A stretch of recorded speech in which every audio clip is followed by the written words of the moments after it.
కాకినాడ జిల్లాలో పెరుగుతున్న ఎండల తీవ్రత, వడగాలుల నేపథ్యంలో ప్రజలు అప్రమత్తంగా ఉండాలని జిల్లా కలెక్టర్ హరీంద్ర ప్రసాద్ సూచించారు.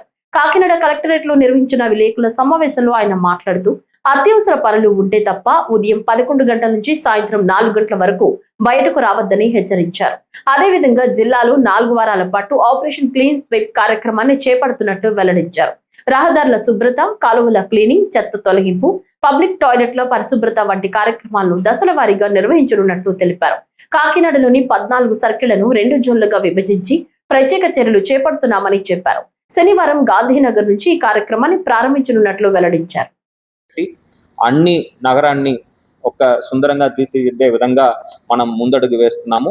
దీంట్లో ప్రభుత్వ సిబ్బందితో పాటు ప్రజలు కూడా భాగస్వామ్యం అవ్వాలని మీ అందరికీ ఒక పిలుపు ఇస్తున్నాను. మీరు అందరూ కూడా ఈ క్లీన్లీనెస్ డ్రైవ్ లో పార్టిసిపేట్ చేయాలి. మన నగరాన్ని సుందరంగా ఉంచాలంటే మీ ఒక సహకారం తప్పకుండా అవసరం. ఒక రోజు మనం అందరూ కష్టపడి క్లీన్ చేయవచ్చు, కానీ అది అలాగే కొనసాగించాలంటే ఎవరు చెత్త వేస్తున్నారో వాళ్ళు వేస్తున్న వాళ్ళు ఆపకపోతే ఆ చెత్త అనేది అలాగే ఉండిపోతుంది. కాబట్టి మనము కమ్యూనిటీ ఇన్వాల్వ్మెంట్ కూడా దీంట్లో అవసరం. కాబట్టి జిల్లాలో ఉన్న ఎన్జిఓస్ మరియు మిగతా సిటిజన్స్ అందరూ కూడా ముందుకు వచ్చి దీంట్లో పార్టిసిపేట్ చేయవలసిగా కోరుతున్నాను. అదేవిధంగా ఎవరైతే స్వచ్ఛ వాలంటీర్స్ కానీ ఎన్విరాన్మెంటలిస్ట్ కానీ ఎవరు ఉన్నారో వాళ్ళందరినీ కూడా దీంట్లో భాగస్వామ్యం కావాలని ఈ సందర్భంగా మిమ్మల్ని అందరినీ కూడా కోరుతున్నాను. మన కాకినాడ డిస్ట్రిక్ట్ తీసుకుంటే, కాకినాడ డిస్ట్రిక్ట్లో మనము ఒక యాక్షన్ ప్లాన్ తయారు చేసుకోవడం జరిగింది.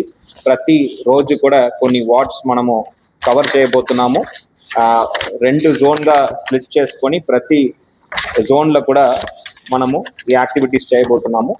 సో కాకినాడ జోన్ 1లో మొత్తం ఉన్న 7 సర్కిల్ మనం డివైడ్ చేసుకొని, జోన్ 2లో 7 సర్కిల్ డివైడ్ చేసుకొని ప్రతిరోజు కూడా 3 నుంచి 4 వార్డు ఒక సర్కిల్లో, ఇంకొక సర్కిల్లో 3 నుంచి 4 వార్డులు మనము ఈ ఎంటైర్ మంత్ ఈ యాక్టివిటీ చెకప్ చేయబోతున్నాము.